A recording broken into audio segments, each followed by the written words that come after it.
Welcome to ৰঞ্জিতাছ videos মোৰ মৰমৰ ছাত্ৰ ছাত্ৰী আজিৰ ভিডিঅ' হ'ব তোমালোকৰ নতুন বিজ্ঞানৰ নতুন কিতাপৰ পৰা দ্বিতীয় অধ্যায় প্ৰথম পাঠ আহাৰ আৰু স্বাস্থ্য ফুড এণ্ড হেল্থ পাঠৰ আজি প্ৰশ্নৰ উত্তৰ আলোচনা কৰিম যোৱা ভিডিঅ'ত প্ৰথম অধ্যায়ৰ প্ৰথম পাঠ আৰু দ্বিতীয় পাঠৰ প্ৰশ্নৰ উত্তৰ আলোচনা কৰা ভিডিঅ' মোৰ চেনেলত আছে চোৱা নাই যদি চাই ল'বা লগতে নতুনকৈ আহিছে যদি চেনেল সাবস্ক্ৰাইব কৰি থৈ দিব নতুন নতুন ভিডিঅ'ৰ নটিফিকেশ্যন পাই থাকিব ভিডিঅ' ভাল লাগিলে লাইকো কৰিব আজিৰ ভিডিঅ' আলোচনা কৰোঁ প্ৰশ্নাৱলী 1 নং প্ৰশ্ন প্ৰধান পুষ্টিকৰ বস্তুবোৰ কি কি উত্তৰ প্ৰধান পুষ্টিকৰ বস্তুবোৰ হ'ল কাৰ্বহাইড্ৰেট প্ৰটিন চৰ্বি ভিটামিন বা খাদ্য প্ৰাণ আৰু বিবিধ খনিজ পদাৰ্থ তোমালোকেও নিজৰ কিতাপ লৈ বহিবা আৰু কিতাপৰ পৰাই উত্তৰ লিখিবা এতিয়া আমি 2 নং প্ৰশ্নৰ উত্তৰ আলোচনা কৰোঁ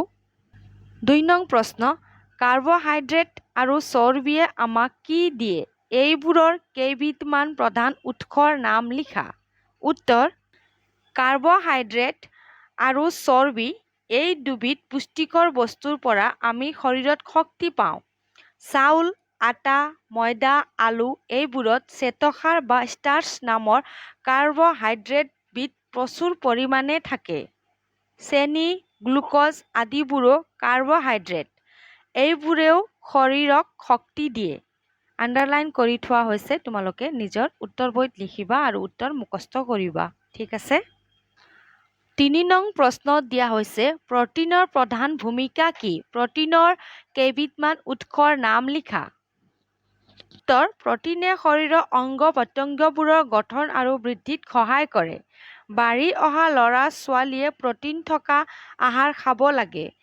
শৰীৰত কেতিয়াবা দুখ পালে আঘাত পোৱা অংশবোৰ প্ৰটিনৰ সহায়ত পুনৰ গঠিত হয় প্ৰটিনে শৰীৰক বিভিন্ন ৰোগ প্ৰতিৰোধ কৰাৰ ক্ষমতা দিয়ে তোমালোকেও লিখি ল'বা নিজৰ উত্তৰ বহীত কিতাপত চাই ল'বা কিতাপৰ পৰাই লিখিবা তোমালোকৰ বানানো ভুল নহ'ব আৰু লগতে হাতৰ আখৰো বুজি পাবা ঠিক আছে 4 নং প্ৰশ্ন ভিটামিন কিমানবিধ আৰু কি লিখা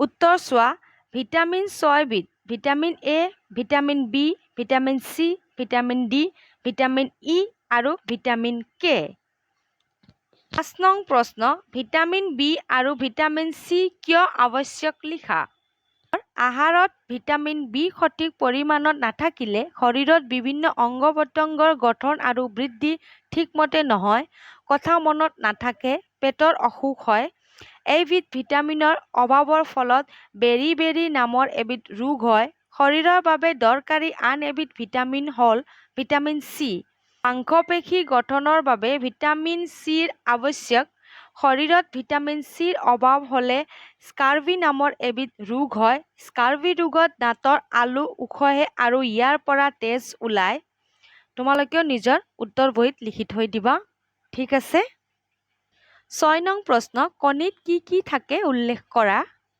উত্তৰ কণীত ভিটামিন চিৰ বাহিৰে আন সকলোবিধ ভিটামিন থাকে সিজোৱা কণী কেঁচা কণীতকৈ বেছি পুষ্টিকৰ তোমালোকেও নিজৰ উত্তৰ বহীত লিখিবা এতিয়া আমি 7 নং প্ৰশ্ন শাক পাচলি কিয় খাব লাগে লিখা উত্তৰ শাক পাচলিত যথেষ্ট পৰিমাণে কাৰ্বহাইড্ৰেট প্ৰটিন আৰু ভিটামিন থাকে পালেং শাক মৰিচা আদি শাক অমিতা ৰঙালাও গাজৰ আদিত যথেষ্ট পৰিমাণে ভিটামিন এ থাকে সেয়েহে খোৱা খাদ্যৰ লগত যথেষ্ট পৰিমাণে সেউজীয়া শাক পাচলি খাব লাগে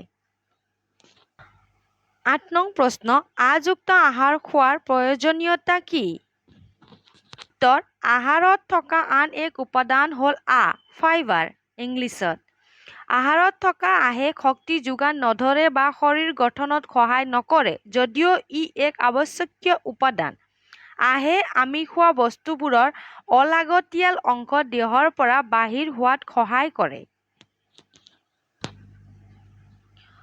9 নং প্ৰশ্ন পাঠটোত থকা ইংৰাজী প্ৰতিশব্দসমূহৰ এখন তালিকা প্ৰস্তুত কৰা 9 নং প্ৰশ্ন নতুন কিতাপত দিয়া হৈছে মৰমৰ ছাত্ৰ ছাত্ৰী এতিয়া আমি এবাৰ পাঠলৈ যাম এবাৰ চাম পাঠটো ঠিক আছে মৰমৰ ছাত্ৰ ছাত্ৰী যোৱা বছৰ কিতাপত এনেকৈ দিয়া হৈছিল পাঠটো ঠিক আছে এতিয়া নতুনকৈ আহিছে কিতাপত কেনেকৈ দিয়া হৈছে চাই লওঁ।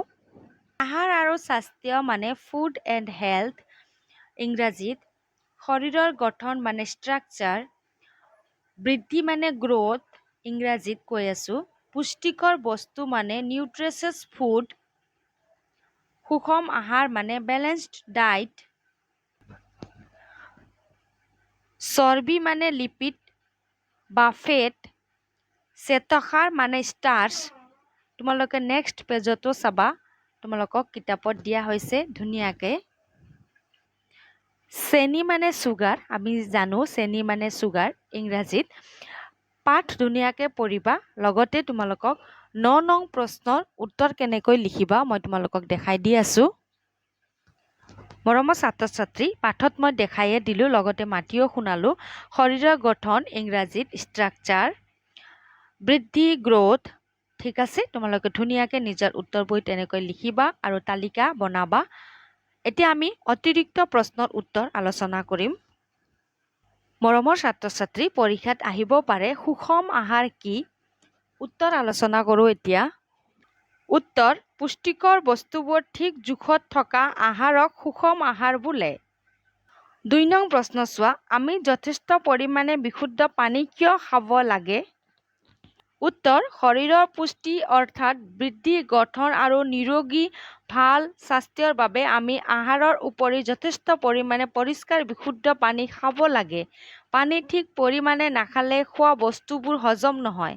তেজৰ সহায়ত খাদ্যত থকা পুষ্টিকৰ বস্তুবোৰ শৰীৰৰ বিভিন্ন অংশলৈ যায়। তেজৰ প্ৰধান অংশ হ'ল পানী। শৰীৰত উৎপন্ন হোৱা অলাগতিয়াল বস্তুবোৰো পানীৰ লগত মিহলি হয় আৰু প্ৰস্ৰাৱ হিচাপে বাহিৰ ওলাই যায়। তোমালোকেও নিজৰ উত্তৰ বহীত লিখিবা। এতিয়া বেলেগ প্ৰশ্নৰ উত্তৰ আলোচনা কৰোঁ। প্ৰশ্ন চোৱা, প্ৰাপ্তবয়স্ক পুৰুষ আৰু মহিলাৰ দেহত কিমান লিটাৰ পানী থাকে?